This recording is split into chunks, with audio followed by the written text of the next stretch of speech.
Bonsoir, merci de nous retrouver sur France 3 Bretagne pour le début du 19-20. Voici les titres que nous allons développer dans la partie régionale. Non à la 5G, cet après-midi, une cinquantaine d'opposants à l'installation d'une antenne relais de téléphonie ont manifesté à Cherouet dans la baie du Mont-Saint-Michel. Cette technologie représente selon eux un danger pour la santé. Je vous le disais en titre, l'installation d'une antenne relais de téléphonie divise beaucoup à Cherouet, au nord de l'Ille-et-Vilaine. Cet après-midi, une cinquantaine d'opposants sont venus dénoncer les dangers de la 5G, des méfaits sanitaires non avérés selon la mairie qui défend l'utilité de cette antenne. Reportage signé Thierry Brillet et Erwan Maillard. C'est ici que devrait bientôt s'élever l'antenne 4G annoncée par Orange, soupçonnée de passer bientôt en 5G. Une antenne qui fait craindre le pire à cette riveraine électrosensible.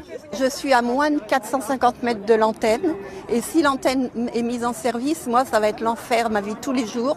Parce que je sais, pour avoir expérimenté sur Baillet-Piquant et sur Saint-Brelade, il me faut au moins 800 mètres, 1 kilomètre pour que je puisse vivre. Pour cet éleveur du Morbihan, qui dit avoir perdu veaux et vaches selon lui à cause d'une antenne à proximité, il faut à tout prix limiter le risque. Je ne suis pas contre le progrès. Mais sauf qu'il y a des assurances à prendre tout autour, il y a des ondes qui s'échappent et donc il faut surveiller tout ça.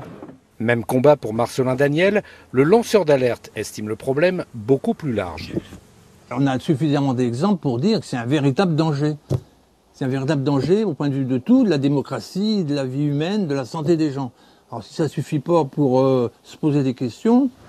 Côté mairie, on défend le permis de construire délivré à Orange pour son antenne par la nécessité de sortir Cherouet de sa zone blanche. On n'avait pas de réseau dans le bourg et ça posait des problèmes graves de santé pour certaines personnes qui étaient isolées à la maison ou pour des services pour les professionnels. Donc effectivement, on avait constaté ce besoin à Cherouet. On a besoin d'un service de télécommunication performant sur Cherouet, oui. L'antenne devrait être terminée et opérationnelle dans les prochaines semaines.